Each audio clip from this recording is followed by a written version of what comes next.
Hey, ladies and gentlemen, this is Carmine Sabia for Explain America, and President Joe Biden has finally broken his silence just hours after his son Hunter Biden was federally indicted on 3 firearms-related charges. Before we get started, please make sure you like, comment, share, and subscribe. Those little things really help us out, and they help our channel continue to grow.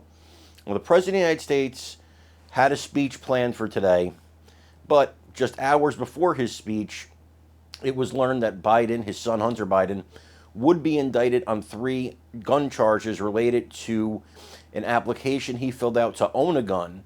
And so he lied on that application, according to prosecutors, about his drug and criminal history. And also he was in illegal possession of a firearm. And there's actually a 3rd charge as well. So all told, he could face a total of 25 years in prison if convicted on all the charges.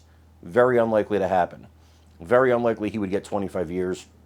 Frankly, he doesn't deserve, in my opinion, 25 years for this charge. Honestly, if we're being honest with ourselves, he doesn't deserve 25 years on this. He is absolutely being used as a tool, I think, here to get at Biden and to get to the root cause of the problem. And here's where I think he would deserve time and his father would deserve time in prison.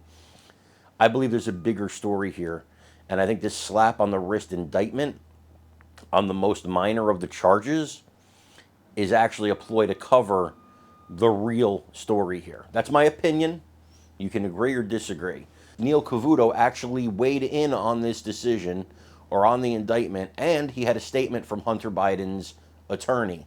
Let's take a look at that. We just got this lengthy statement from Abby Lowell. Want to read just part of it. He says, Hunter Biden possessing an unloaded gun for 11 days was not a threat to public safety, but a prosecutor with all the power imaginable bending to political pressure presents a grave threat to our system of justice. We believe these charges are barred by the agreement the prosecutors made with Mr. Biden, the recent rulings by several federal courts, and this statute is unconstitutional, and the facts that he did not violate that law, and we plan to demonstrate all of that in court. Now, after this was done, or after the indictment came down, as I said in the beginning of the video, Biden spoke about a lot of this stuff. He's was going to speak, and he kind of addressed it. When I say kind of addressed it, at the end of his speech, he said, ladies and gentlemen, I'd love to take all of your questions, but if I do, I'm going to get in trouble.